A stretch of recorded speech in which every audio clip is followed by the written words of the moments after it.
Athletes, gather around, huddle up. We've got a real important topic to discuss today, and that is relapse. See, a relapse is what happens after you've established some sort of sobriety. You've been able to start learning some principles, to start healing the inner self, start to identify those core issues and everything that's kind of residually around it. The addiction itself, the symptom of using all that stuff, goes right down to the core.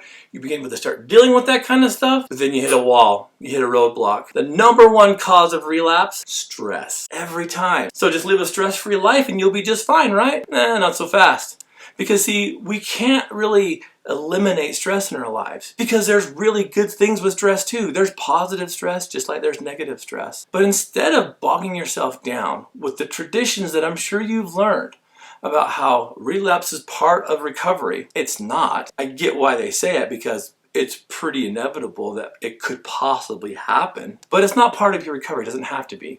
In fact, the word relapse kind of makes me understand the principle behind what I call a SLIP. A SLIP is an acronym: Sobriety Lost Its Purpose. Think about that for a minute, athletes. If you've lost purpose in your sobriety, even for a moment, and you had a weak experience, maybe you hit that trauma threshold that says, I'll be clean up until this really scary event could happen, and then that really scary event happens, your sobriety is going to lose its purpose. The difference between what I would call a slip and a full-blown relapse is what you do with it. Is it a slip because that's the way your bodies and your minds reacting together, saying, we can't handle this, we got to take a knee for a minute, we got to be done. And then you wake up the next morning realizing that there was a mistake made, and you go talk to the professionals, you go talk to your coaches, you go talk to your captains, you go talk to your friends, you go talk to the healthy people in your life and get back on track.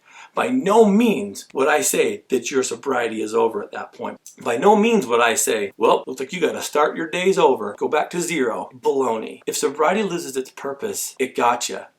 See, on Team Addict II Athlete, we talk about the principles that Coach Larry Gelwick preaches to his athletes, and that is, we don't accept losses on this team. We don't accept slips on our team.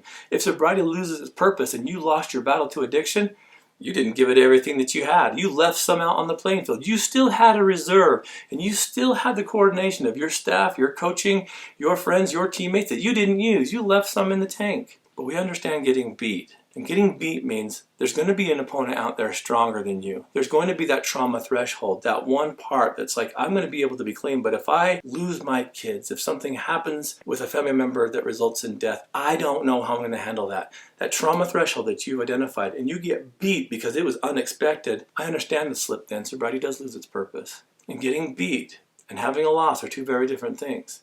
But it's what you do with it. If you pop back up, it's not the trip, it's not the relapse, it's not the slip, it's what you do with it. A relapse is getting back into the old patterns, it's hiding from your teammates, it's taking a knee to life, and it's getting back into all those other attributes that caused your addiction in the first place. There's a very big difference between relapse and slipping. So, what do you do if you find yourself in either? If you find yourself having a slip, and you wake up that next morning and you know you've got to do something different, because you can only slip 2 or 3 times, athletes. You can't keep going down, right?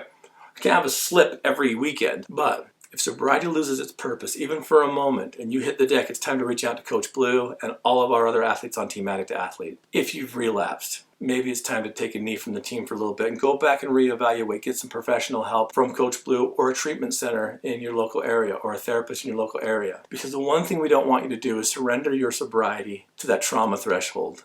We want you to find and reestablish that purpose in your sobriety, so that you can be a little stronger, you can get a little quicker, and you can be a little more aware of what your purpose in sobriety is. Athletes, when you do this, you become more human. You become more unified with the principles that we teach on Team Addict II Athlete. We don't expect perfection, but we do expect honesty. We expect hard work, and we expect willingness to make a better tomorrow than it was today. It'll help you turn your mess into a message.